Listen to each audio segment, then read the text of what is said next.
नमो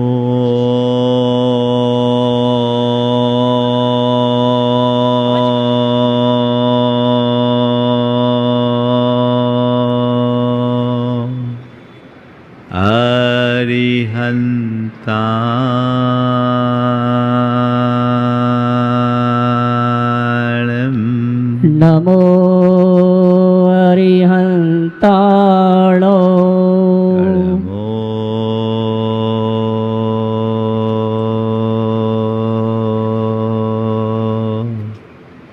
सिद्धाय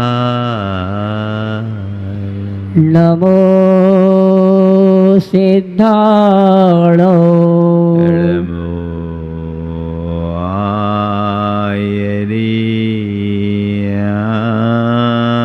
आयर्याणं नमो आयर्याणो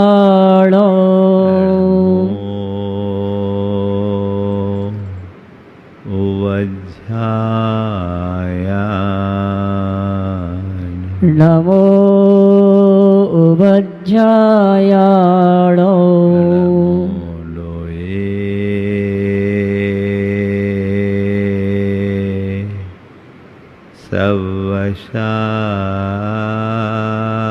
सवशाहुनं नमो लोये सव्यसाहुणो एसो पंचेण मुयारो ऐसो पंच नमो यारो सवपाव पणाशिनो सव्य पाव प्रणाशिनो मंगलालं च सवेशिं मंगलाणं च सवेशिं परमं हो मंगलम। परमं होय मंगलो। जय बोलो देवादिदेव 1008 श्री भगवान महावीर स्वामी की जय जय जय अहिंसा परमो धर्म की जय जय जय परम पूज्य आचार्य गुरुवर श्री विद्यासागर जी महाराज जय जय जय। बोले परम पूज्य महर्षि प्रमाण सागर जी महाराज की, निर्भीक सागर जी महाराज की, संधान सागर जी महाराज की। नमोस्तु गुरुवर नमोस्तु। एक बार एक व्यक्ति ने कहा कि महाराज श्री, मैंने अपने जीवन में खूब पैसा कमाया, महाराज पॉश एरिया में मनपसंद घर भी बनाया,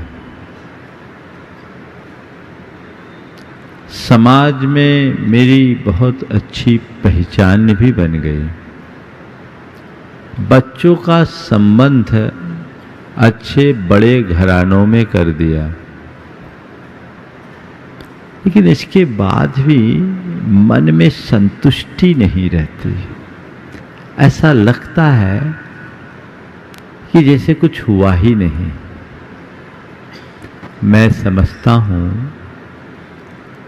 ऐसे भाव आप लोगों के मन में भी आते होंगे। आते क्यों? इतना सब कुछ होने के बाद भी मन में संतुष्टि क्यों नहीं? जिसके पास कमी हो उसे प्यास हो समझ में आता है, उपलब्धियों के बाद भी किसी की प्यास बनी हो, असंतुष्टि बरकरार हो, बात समझ में नहीं आती। आज बात मुझे आप सबसे केवल उसकी ही करनी है, सेल्फ सेटिस्फैक्शन। जीवन में चाहे कितनी बड़ी उपलब्धियां क्यों ना हो, यदि तुम्हारे मन में संतोष का अभाव है तो सारी उपलब्धियां अर्थहीन है। और यदि तुम्हारे पास कुछ भी ना हो और मन में संतोष हो तो तुम्हारे पास सब कुछ है। बाह्य उपलब्धियां हमारी उपलब्धि नहीं, अंतः तुष्टि ही हमारे जीवन की मूल उपलब्धि है। ये हमें समझ करके चलना चाहिए। आंतरिक संतोष जिसका आज घोर अभाव दिखता है, आज मैं आप सबसे इसकी ही बात करूंगा। आत्मतोष क्यों नहीं, पहले मैं उसकी चर्चा करूंगा। ये असंतुष्टि क्यों, सब कुछ होने के बाद भी असंतुष्टि क्यों, 4 बातें उस संदर्भ में मैं करूंगा। सबसे पहली बात, अभावोन्मुखी दृष्टि। क्या है? अभावोन्मुखी दृष्टि। मेरी दृष्टि मेरे पास जो है उस पर कम, जो नहीं है उसके ऊपर ज्यादा होती है कि नहीं? बोलो। हर व्यक्ति इसी भागम भाग में परेशान है। मेरे पास जो है अगर देखा जाए तो पर्याप्त है, बल्कि पर्याप्त से भी अधिक। पर मुझे मेरे पास जो है वो दिखता नहीं। जो मेरे पास नहीं है उसकी तरफ मेरी दृष्टि ज्यादा जाती है। और जब तक ऐसी दृष्टि बनी रहेगी, अंतर असंतुष्टि अंगड़ाई भरते रहेगी, वो हमें आकुलित करते रहेगी। अपने मन को पलट करके देखिए, आपको किन बातों से असंतुष्टि है, थोड़ा विश्लेषण कीजिए। उसी व्यक्ति को मैं आपके सामने खड़ा कर देता हूं जिसकी बात से मैंने अपनी बात शुरू की। चिंता मत करना, यहां वो आदमी है नहीं, पर आपकी कल्पनाओं में खड़ा करूंगा। कुछ लोग पीछे मुड़ के देखने लगे, महाराज किसको खड़ा करने वाले। मैं ऐसे खड़ा नहीं करता, चिंता मत करना, मुझे तुम्हारी ढांकने की चिंता रहती। आप उस व्यक्ति को खड़ा कीजिए। वो कह रहा है पर्याप्त धन है, पॉश कॉलोनी में अच्छा मकान है, समाज में अच्छी पहचान है, बच्चों का अच्छे घर में संबंध है, सब कुछ है, फिर भी संतुष्टि नहीं है। क्यों नहीं है? पहला उत्तर, आपस में सामंजस्य नहीं है। क्या है? आपस में सामंजस्य नहीं है। सामंजस्य की कमी ये हो सकती किसी के साथ भी, अरे सब कुछ किए नहीं। दूसरा, सब कुछ है, संतुष्टि नहीं, क्योंकि मेरी किसी को कद्र नहीं है, घर में ही समादर नहीं है। ठीक है। तीसरी बात, असंतुष्टि है, उसका कारण सब कुछ है पर एक दूसरे का सहयोग नहीं है। सामंजस्य की कमी है, समादर की कमी है, सहयोग की कमी है, और चौथी बात, एक दूसरे के प्रति किसी का भाव नहीं है। हो गए 4। अब सामंजस्य कहां से आए? समादर कैसे बढ़े, सहयोग की भावना कैसे हो और सद्भाव कैसे प्रकट हो। महाराज ये सब चीजें नहीं है तो ये आएगी कहां से भैया? तुमने इनके लिए प्रयास कहां किया? तुमने पैसा के लिए प्रयास किया, तुमने प्रतिष्ठा के लिए प्रयास किया, तुमने प्रभाव के लिए प्रयास किया, तुमने अपनी पहचान के लिए प्रयास किया। तुम तय करो कि तुम्हारे जीवन के लिए मूलभूत आवश्यक क्या है? पैसा, प्रतिष्ठा, प्रभाव और पहचान की सामंजस्य, समादर, सहयोग और सद्भाव। किसकी ज्यादा जरूरत है? हाँ, थोड़ा जोर से बोलो। हाँ, पहले वाले की कि बाद वाले की? हाँ, बाद वाले की जरूरत है। अपने जीवन में उसके लिए हमने आज तक कोई प्रयास किया? तो जिसके लिए हमने अभी तक कभी प्रयास ही नहीं किया उसकी उपलब्धि कैसे होगी, और उसकी उपलब्धि के अभाव में संतुष्टि कैसे होगी? अभी भी हम अपनी असंतुष्टि का कारण कुछ और खोजते हैं।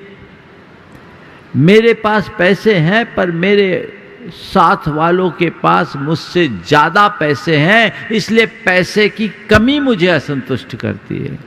मेरा मकान पॉश एरिया में है पर मेरे मकान से भी सामने वाले का मकान ज्यादा अच्छा है, इसलिए असंतुष्टि है।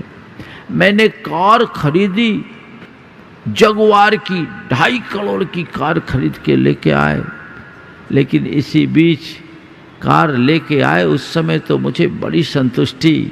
मैं अपने बच्चों के सामने, परिवार के सामने बड़े आत्मतोष के साथ कहा, देखो आज सबकी मनपसंद गाड़ी आ गई।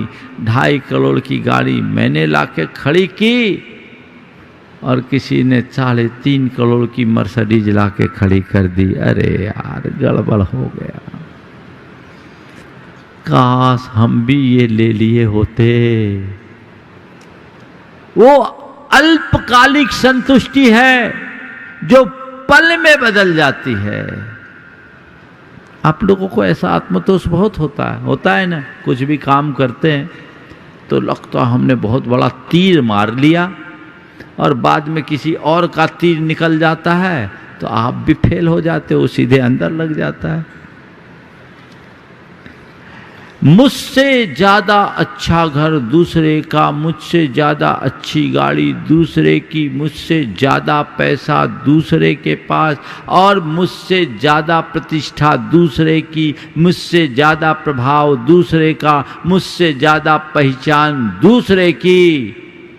तो फिर मैं पैसा बढ़ाने में लग जाता हूँ, मकान बदलने में लग जाता हूँ, गाड़ी खोजने में भागने लगता हूँ, पहचान बनाने में दौड़ने लगता हूँ, प्रतिष्ठा की होड़ में जुड़ जाता हूँ और अपना प्रभाव या धाक जमाने की फिक्र में मग्न हो जाता हूँ। संतुष्टि कहाँ छिटक कर चले जाती पता ही नहीं चलता। संत कहते हैं ये अंधी दौड़ है, ऐसी दौड़ जिसकी कोई मंजिल नहीं, जिसकी कोई मंजिल नहीं, बस दौड़ना है इसलिए दौड़ रहे हैं। कभी आपको लगता है कि मैं अंधी दौड़ में दौड़ रहा हूं? कभी लगता है क्या? शायद नहीं। एक दिन मैं बिहार कर रहा था तो एक गाड़ी गुजरी और उसके साथ साथ एक कुत्ता दौड़ने लगा। कुत्ता दौड़ने लगा। कुत्ता एक ऐसा प्राणी है जिसको आप देखो वो हमेशा दौड़ता ही रहता। कभी चलता हुआ कुत्ता देखा आपने? बोलो, कुत्ते को चलता हुआ नहीं देखा होगा। देखा क्या? कोई ने देखा? वो कुत्ता दौड़ता ही रहता, उसकी स्टाइल ही ऐसी है। तो क्या हुआ, गाड़ी क्रॉस हुई, गांव का एक कुत्ता था, वो कुत्ता भी गाड़ी के साथ साथ दौड़ने लगा। गाड़ी की बहुत ज़्यादा स्पीड नहीं थी और कुत्ता एकदम उसके साथ साथ दौड़ने लगा। गाड़ी थोड़ी आगे थी, कुत्ता उससे थोड़ी पीछे था। मेरे साथ के लड़कों ने पूछा, महाराज जी क्या ये कुत्ता गाड़ी को पकड़ लेगा? मैंने कहा पकड़ भी लेगा तो बैठ नहीं पाएगा। क्या महाराज ये कुत्ता गाड़ी को पकड़ लेगा? मैंने कहा पकड़ भी लेगा तो बैठ नहीं पाएगा, और बैठ भी गया तो चला नहीं पाएगा। पकड़ भी लिया तो बैठ नहीं पाएगा, और बैठ भी गया तो चला नहीं पाएगा, और चला भी लिया तो कुत्ता ही कहलाएगा, आदमी नहीं बन पाएगा।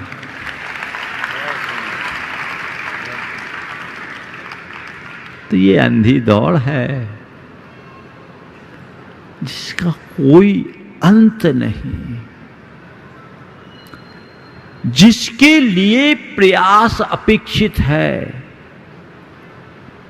वो प्रयास हम करते नहीं, और जो कितने भी प्रयासों के बाद पूर्णता तक नहीं पहुंच सकती, उसके पीछे हम पागल हैं।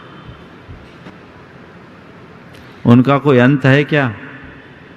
बोलो, कोई अंत नहीं।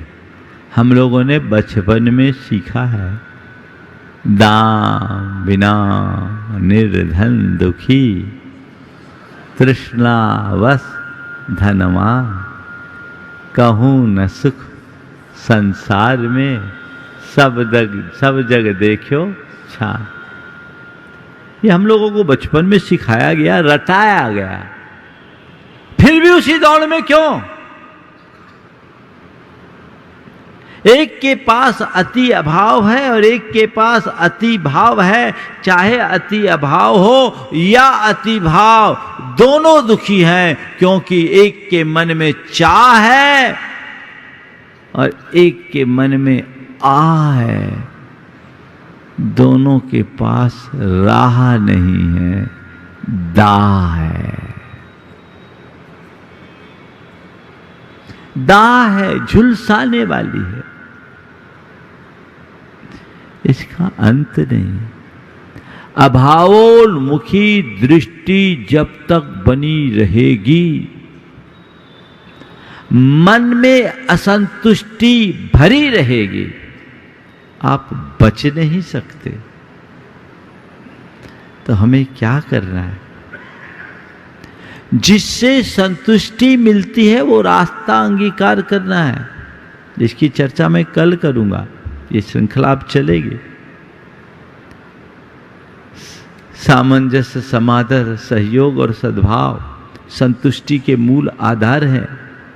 लेकिन आज मैं आपसे कहना चाह रहा हूं कि असंतुष्टि का मूल कारण पकड़ करके चलिए अभावोन्मुखी दृष्टि।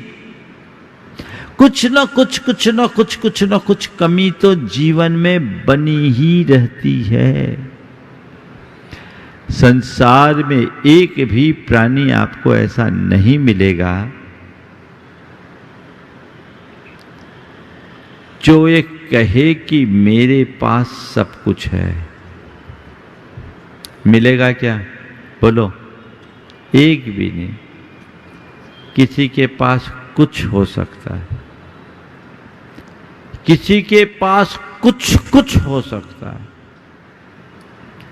किसी के पास बहुत कुछ हो सकता है, पर सब कुछ, बोलो, कुछ मिलेगा, कुछ मिलेगा, बहुत कुछ मिलेगा, पर सब कुछ उसी के पास मिलेगा जिसने अपने पास जुड़ा हुआ बहुत कुछ से मोड़ लिया है। इस संसार में पूर्णता तो है ही नहीं। रिक्तता और अभाव संसार की पर्याय है, ये बनी ही रहेगी।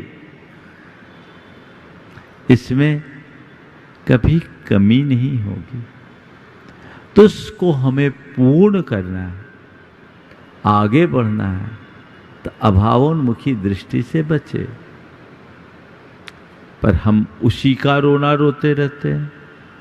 एक बार कोयल का बच्चा मोर के बच्चे को देखकर मचल उठा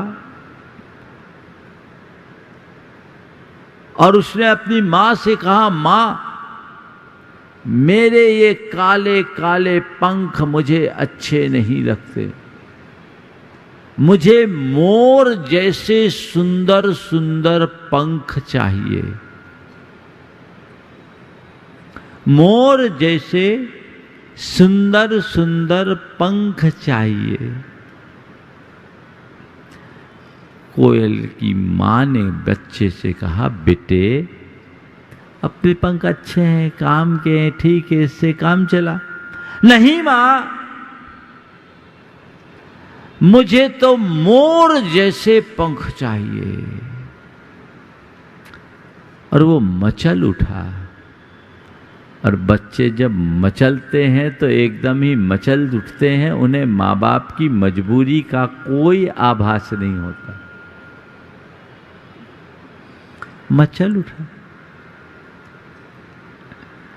अब क्या करे, हार कर कोयल मोर के पास गई और कहा, मोर भैया, तुम्हारे पंख बहुत सुंदर हैं, मेरे बच्चे का मन तुम्हारे पंखों के लिए मचल रहा है, यदि एक आध पंख दे दोगे तो बड़ी मेहरबानी होगी।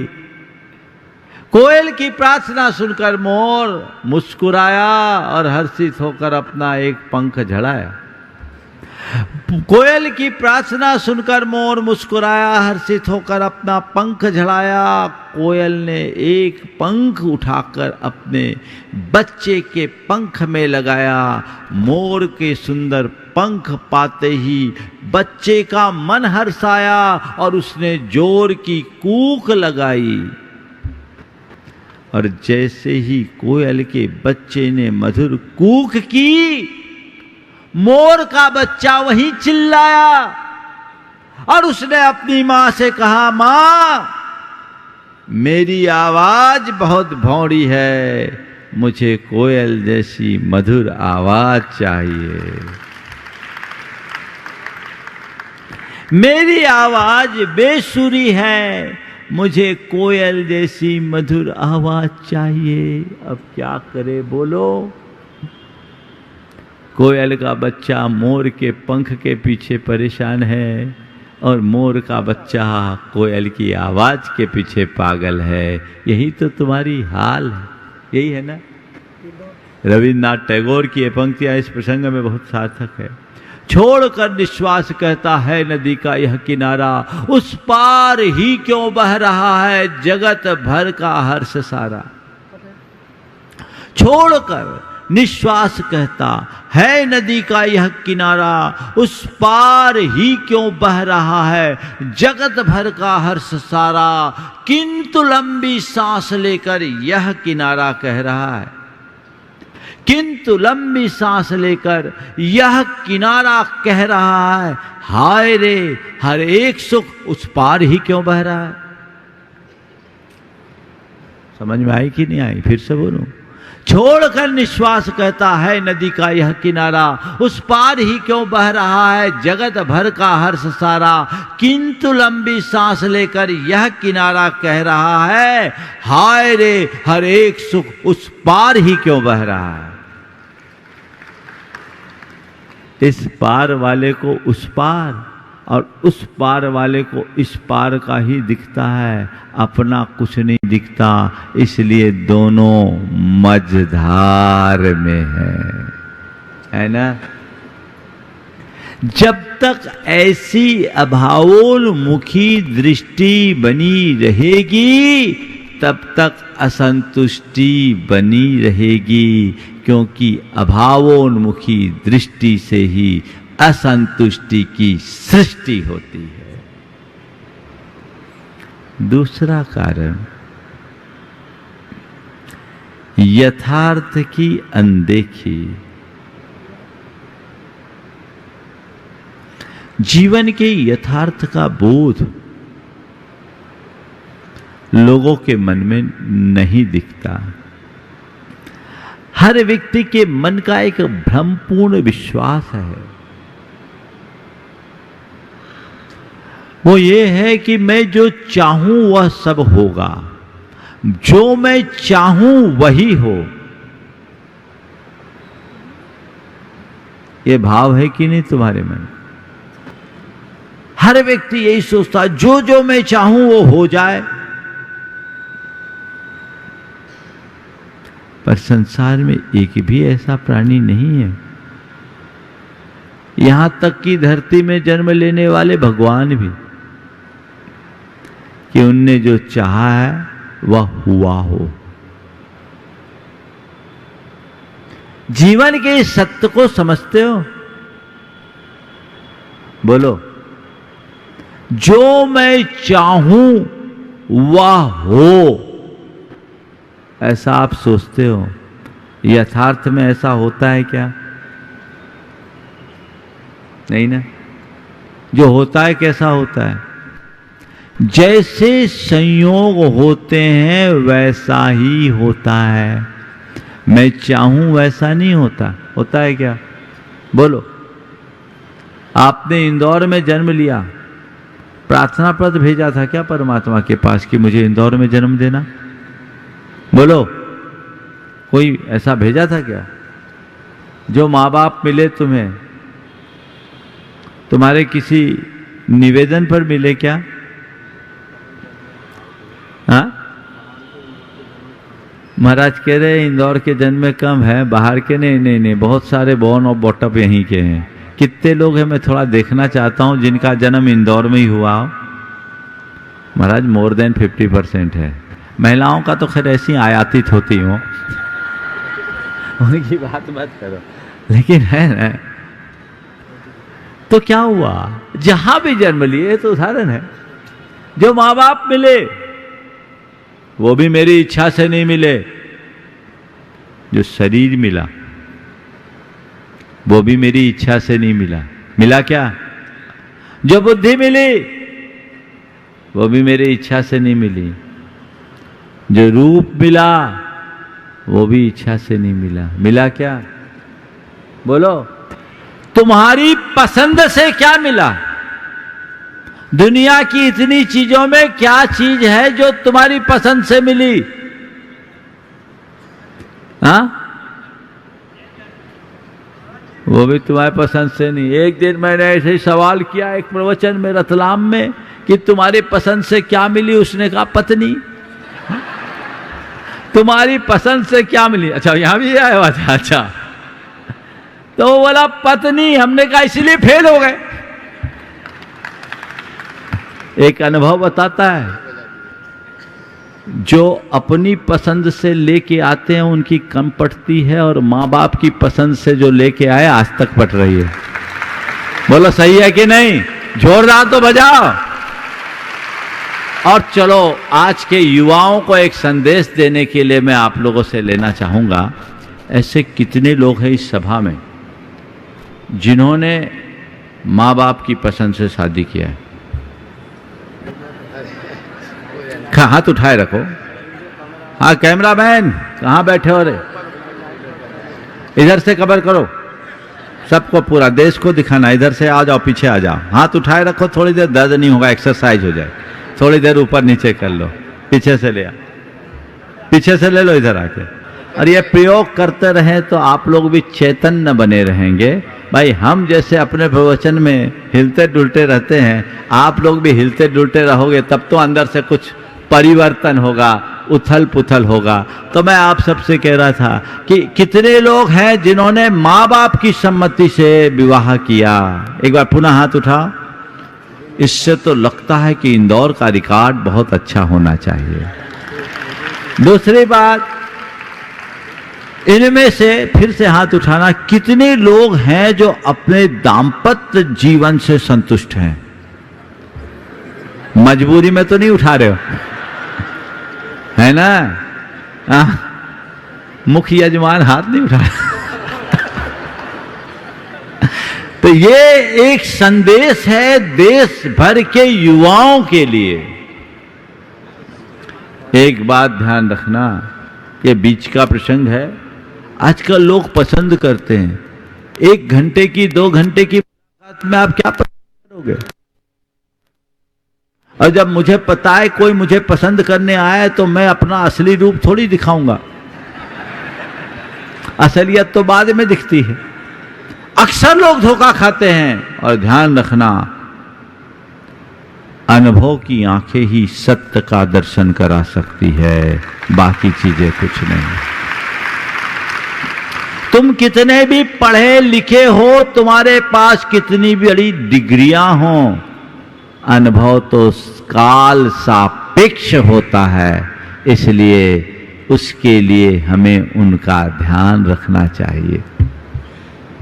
मैं ऐसे बहुत सारे लोगों को भी जानता हूं, हो सकता है कुछ लोग इस सभा में भी होंगे जिन्होंने विवाह से पहले एक दूसरे को देखा भी नहीं और शादी हो गई। अगर 2 4 10 ऐसे हैं तो हाथ उठाओ, देखो, उठाओ, हाथ उठाओ थोड़ा सा। जिन्होंने एक दूसरे को देखे बिना भी शादी की ना, और ये बताओ तुम्हारी अच्छी पट्टी की नहीं पटी? रमेश जी, पट रही ना? चेहरा बता रहा है। तो ये अनुभव की बात है, तो ये लोगों को सीखना चाहिए। आजकल लोग कहते हैं महाराज नया जमाना आ गया, पुराने जमाने की बात हो गई। भैया जमाना कोई भी हो, जो हमारे जीवन के मूलभूत मूल्य होते हैं वो तो शाश्वत होते हैं, वे जमाने के अनुसार नहीं बदलते। और जमाने के अनुसार मूल्यों को बदल दो तो जीवन में कोई सहारा नहीं होता। यथार्थ को देखिए, जो मैं बात करने जा रहा था, यथार्थ की अनदेखी हमें असंतुष्टि को जन्म देता है। अगर आपने इस यथार्थ को स्वीकार लिया, आपको कभी तकलीफ नहीं। शायद ही इंदौर में जन्म लेने वाले किसी व्यक्ति के मन में आया होगा, अरे कहाँ जन्म ले लिया, अमेरिका में जन्मे होते तो ज्यादा अच्छा था। शायद ही आपके मन में कभी ऐसा विचार आया होगा, अरे कैसे माँ बाप के यहाँ जन्म ले लिए, हमारे माँ बाप कोई दूसरे होते तो अच्छा होता, दूसरे माँ बाप को देखते। शायद ही अपने शरीर को लेकर के तुम्हारे मन में कभी आया होगा कि अरे ये कैसा शरीर आ गया, मेरा शरीर तो शाहरुख खान जैसा होता तो ज़्यादा अच्छा होता। कभी कभार सोचते होते, हाथ उठा रहे, शाहरुख खान जैसा मेरा शरीर गठीला होता तो ठीक है, पर मैं शाहरुख खान के रूप में जन्म लिया होता ऐसा तो नहीं सोचता। क्योंकि आपको पता है यही मेरी नियति थी और यही मेरे जीवन का यथार्थ है। जिसकी जैसी नियति होती है वैसी ही परिणति होती है, ये जीवन का यथार्थ है। इस यथार्थ को स्वीकारने के कारण एक गांव में जन्म लेने वाला व्यक्ति भी अपने जन्म से संतुष्ट है। काला कुरूप शरीर पाने वाले के मन में भी उसके प्रति शिकायत नहीं है। कैसे भी परिवार में जन्म लेने के बाद भी उसके मन में शिकायत नहीं है, क्योंकि उसने नियति की परिणति को स्वीकार लिया है। जहाँ स्वीकार भाव है वहाँ संतुष्टि है, और जहाँ अस्वीकारता है वहाँ दुख है। यथार्थ को समझो। संसार के सारे संयोग मेरे अधीन नहीं हैं। मैं जो चाहूं में नहीं है। मैं जो चाहूं वही हो, ये मेरे हाथ में नहीं है। जो कुछ हो रहा है उसे मैं चाहूं ये मेरे हाथ में है ना? तो भाई जो तुम्हारे हाथ में नहीं उसके लिए परेशान क्यों हो? उससे अपनाओ जो तुम्हारे हाथ में है। यथार्थ की अनदेखी मत करो। असंतुष्टि कभी नहीं होगी, और जब तक यथार्थ की अनदेखी करोगे संतुष्टि हो नहीं पाएगी। और यथार्थ का दूसरा रूप न मैं कुछ लेकर आया हूं न लेकर जाऊंगा। खाली हाथ आए हैं, खाली हाथ जाएंगे।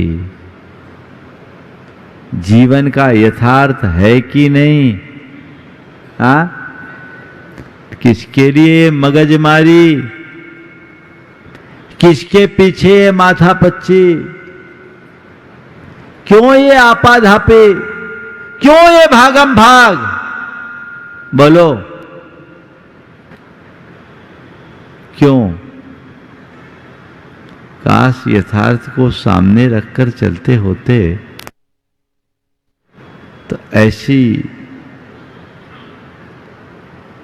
अज्ञानता, ऐसी नादानी तो नहीं करते ना। लेकिन फिर भी लोग पूरे जीवन इसी सत्य को झुठलाने में खपाते रहते हैं। यथार्थ की अनदेखी मत कीजिए, असंतुष्टि बनी रहेगी।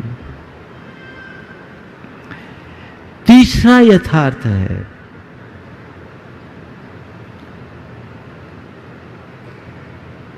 न कोई हमारा है न हम किसी के हैं।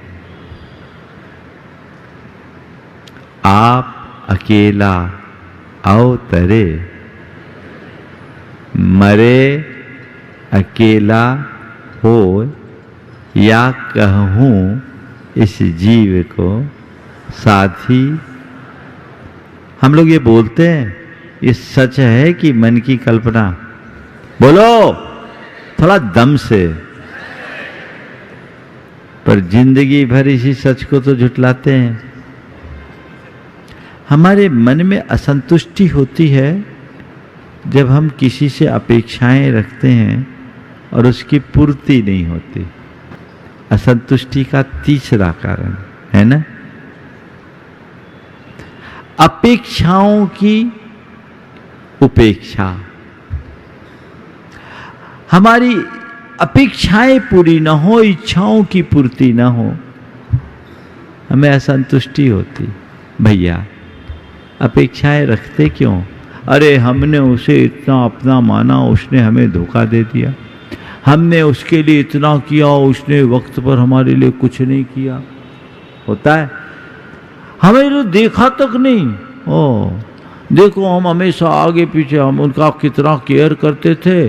अब महाराज के पास आ गए, आगे बढ़ गए, अब तो सीधी मुंह बात ही नहीं करते।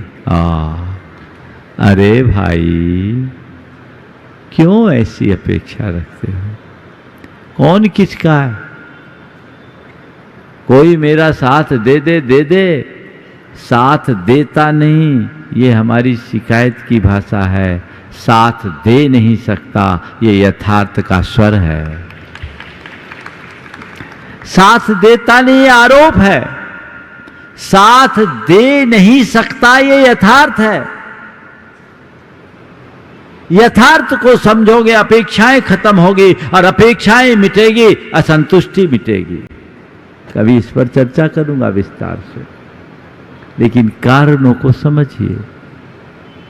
तीसरा कारण अपेक्षाओं की उपेक्षा होना, असंतुष्टि का कारण। और चौथा कारण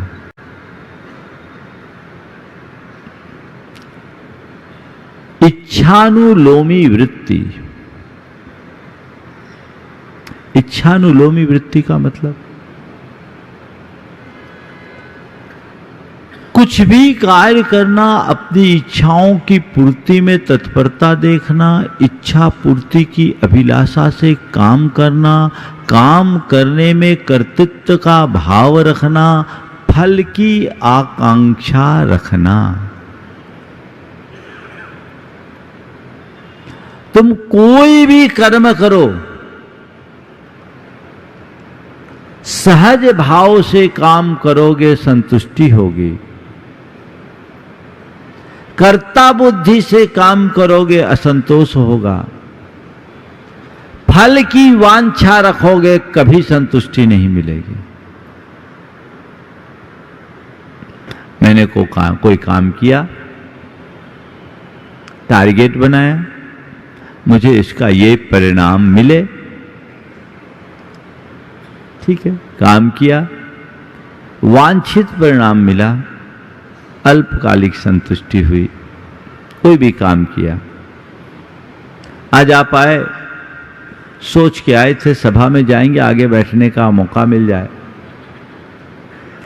अब महाराज की नजर पड़ जाए, आप समय पर आ गए, आगे आने का मौका मिल गया, आप पर नजर भी पड़ गई और संयोगतः आपको श्रीफल भेंट करने के लिए बुला भी लिया गया। संतुष्टि मिली ना, ये अल्पकालिक संतुष्टि।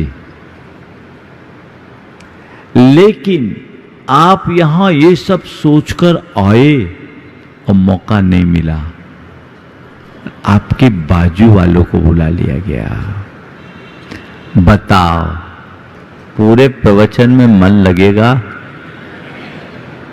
ईमानदारी से बोलो, क्या हो गया? महाराज अंदर बुखार आ जाएगा। ये खेल किसने बिगाड़ा भाई? इसकी जगह तुम सहज भाव से यहां आए होते और कदाचित तुम पर नजर पड़ती, तुम्हें बुला लिया गया होता, तो जो प्रसन्नता होती उसकी कोई सीमा होती? बात समझ में आ रही है आप लोगों को? बड़ी प्रैक्टिकल चीज है। काम कीजिए, फल की इच्छा से मुक्त होकर, क्योंकि फलेच्छा से कर्तृत्व का अहंकार बढ़ता है जो हमें व्याकुल बनाता है। और जब हम उससे मुक्त होकर कोई काम करते हैं, कर्तव्य की भावना से अनुप्राणित होते हैं, वो हमें संतुष्टि देता है, हमें विनम्र बनाता है। ये हमारे अंदर होना चाहिए। ये चारों ऐसे कारण हैं जो हमें परेशान करने वाले हैं, जो हमें असंतुष्टि की आग में झुलसाने वाले हैं। इनके होने पर, सब कुछ होने पर भी तुम परेशान रहोगे, और इनके न होने पर, कुछ न होने पर भी प्रसन्न रहोगे। क्या चाहते हो? परेशान होना या क्या चाहते हैं? हाँ, प्रसन्न रहना। हमेशा प्रसन्न रहना चाहते हो ना?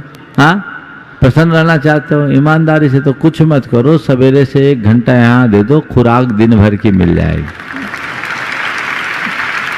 अब उसके लिए तुम्हें आना पड़ेगा, खुराक लो, तरोताज बनो। तो यथार्थ अभावोन्मुखी दृष्टि नहीं। अब क्या करना है? मुझे उस पर ध्यान देना है जो मेरे पास है, उस पर नहीं जो मेरे पास नहीं, गैरों के पास है। जो मेरे पास है उस पर मैं ध्यान दूंगा, मेरा हृदय संतुष्टि से लबालब रहेगा। और जो गैरों के पास है उसको देखूंगा, मैं पागल बना रहूंगा। इस सूत्र अपना लीजिए। यथार्थ को सदैव स्मरण रखूंगा, उसे कभी भूलूंगा नहीं, अनदेखा नहीं करूंगा, सदैव सामने रखूंगा। बुंदेलखंड में एक कहावत है, पूत कपूत तो काधन संचय, और पूत सपूत तो काधन संचय, है ना? तो यदि मेरे जीवन में अनुकूल संयोग है तो मुझे कुछ सोचना ही नहीं, अप्रतिकूल संयोग है तो भी मुझे कुछ सोचना नहीं, क्योंकि सोचने से कुछ होना भी नहीं है। कर्म के अधीन चीजें। यथार्थ सामने रखो। हम लोगों की संस्कृति में यथार्थ को सदैव स्मरण करने की बात की जाती है, और इसीलिए किसी की मृत्यु के बाद उसकी जो अंत्येष्टि की जाती है उसके लिए अर्थी उठाई जाती है अर्थी, और बोला जाता है राम नाम सत्य है। क्यों बोलते? शव यात्रा जिस पर आप लेकर जाते हैं, उस व्यक्ति की उस अंतिम सैया को अर्थी क्यों बोलते हैं मालूम? ये शरीर को रथ कहा जाता है और आत्मा को रथी। क्या है? शरीर रथ है और आत्मा रथी है। इसका मतलब रथी चला गया, कोरा रथ रह गया। रथी चला गया, कोरा रथ रह गया। न रथी अरथी। क्या मतलब है? न रथी अरथी।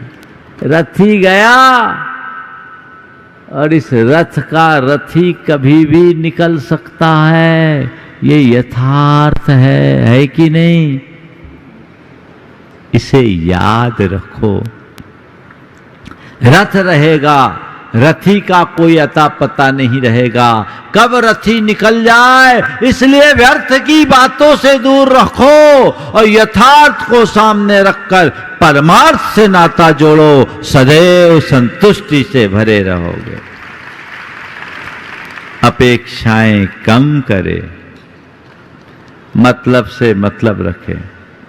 अपेक्षाएं कम करें, मतलब से मतलब रखे, तो हमारा जीवन सदैव सुखी बना रहेगा और हम अपने जीवन के पथ को प्रशस्त करेंगे। इच्छानुलोमावृत्ति से मुक्त होकर, कर्तृत्व की भावना से मुक्त होकर, कर्तव्य के भाव को हम आत्मसात करके चले, सदैव संतुष्टि से भरे रहेंगे।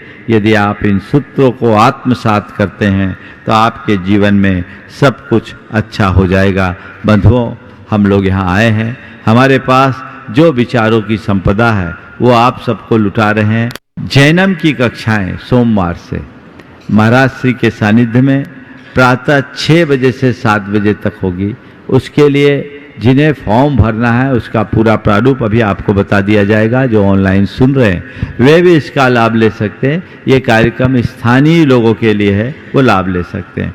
26 से 28 तारीख को 3 दिवसीय बाल शिक्षण शिविर, अपने बालकों को आप अगर संस्कार देना चाहते हैं तो 15 वर्ष तक के बच्चों की ये व्यवस्था है। मुख्य रूप से महाराज श्री, दोनों महाराज इसको करेंगे। संधान सागर जी महाराज शाम को 7 से 8 शंका समाधान के तुरंत बाद ये कार्यक्रम होगा और प्रवचन का एक क्रम चलता ही रहेगा। और आज के प्रवचन का ही दूसरा चरण कल होगा। अभी आत्मसंतुष्टि आपको हुई नहीं होगी और मैं आपको पूरी तरह संतुष्टि दिला करके ही छोड़ूंगा। ये क्रम चलता रहेगा। आपसे मेरी यही अपेक्षा है कि आप स्वयं आए, औरों को भी इसके लिए प्रेरित करें। युवाओं को लाना सबसे ज़्यादा जरूरी है, क्योंकि युवाओं के सामने अपने जीवन को की समस्याएं बहुत उभर रही है। जीवन में उतार चढ़ाव बहुत है। हमें आवश्यकता है इनर मैनेजमेंट की कला सीखने की, और वो आप यहाँ आएंगे तो उसका निश्चित लाभ ले पाएंगे। शाम के शंका समाधान का समय 6 बजे हम लोग आचार्य भक्ति करते हैं और 7:12 पर शंका समाधान समाप्त हो जाता है। इसलिए आप समय पर आकर उसका भरपूर लाभ लें। बोल आज की इस सभा को मैं विराम दूंगा। सभी आप मेरे साथ दोहराएंगे मंगल भावना को। मंगल मंगल होए जगत में सब मंगलमय हो। मंगल मंगल मंगल हो ये जगत में सब मंगलमय हो। इस धरती के हर प्राणी का मन मंगलमय हो। इस धरती के हर प्राणी का मन मंगलमय हो। कहीं क्लेश का लेस रहे ना दुख कहीं भी हो। कहीं क्लेश काले से रहे ना दुख कहीं भी हो। मन में चिंता भय न सतावे रोग शोक नहीं हो।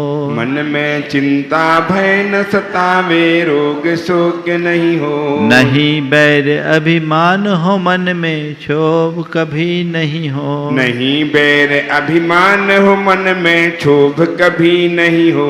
मैत्री प्रेम का भाव रहे नित मन मंगलमय हो। मैत्री प्रेम का भाव रहे नित मन मंगलमय हो। मंगल मंगल हो ये जगत में सब मंगलमय हो।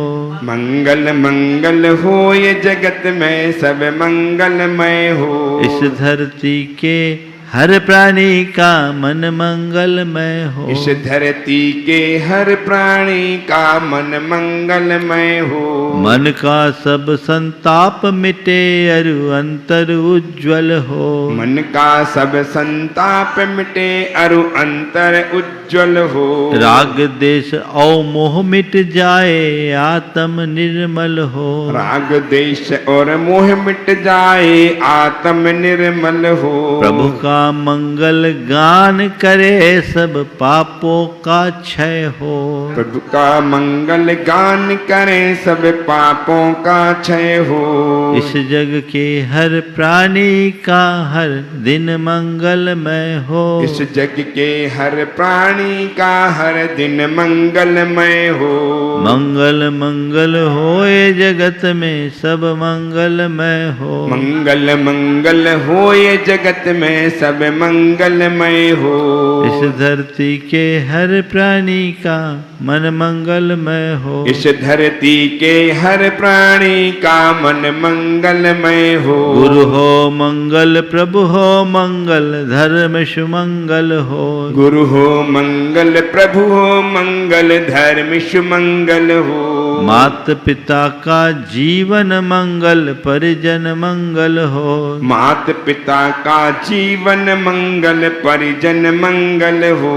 जन का मंगल गण का मंगल मन का मंगल हो। जन का मंगल गण का मंगल मन का मंगल हो। राजा प्रजा सभी का मंगल धरा धर्ममय हो। राजा प्रजा सभी का मंगल धरा धर्ममय हो। मंगल मंगल होए जगत में सब मंगलमय हो। मंगल मंगल हो ये जगत में सब मंगलमय हो। इस धरती के हर प्राणी का मन मंगलमय हो। इस धरती के हर प्राणी का मन मंगलमय हो। मंगलमय हो प्रात हमारा रात सुमंगल हो। मंगलमय हो प्रात हमारा रात सुमंगल हो। जीवन के हर पल हर क्षण की बात सुमंगल हो। जीवन के हर पल हर क्षण की बात सुमंगल हो। घर घर में मंगल छा जाए जन जन मंगल हो।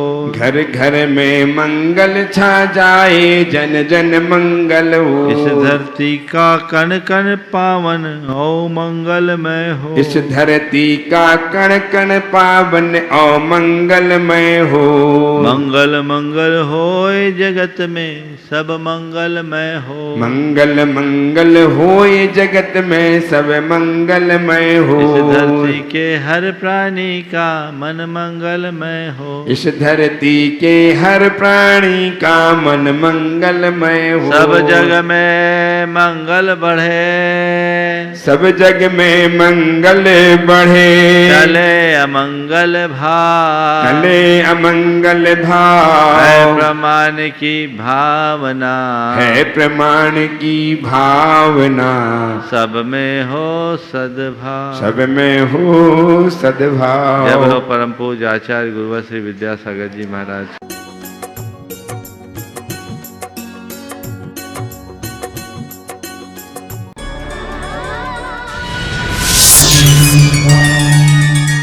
ज्ञान, पूजा, ऐश्वर्य, प्रसिद्धि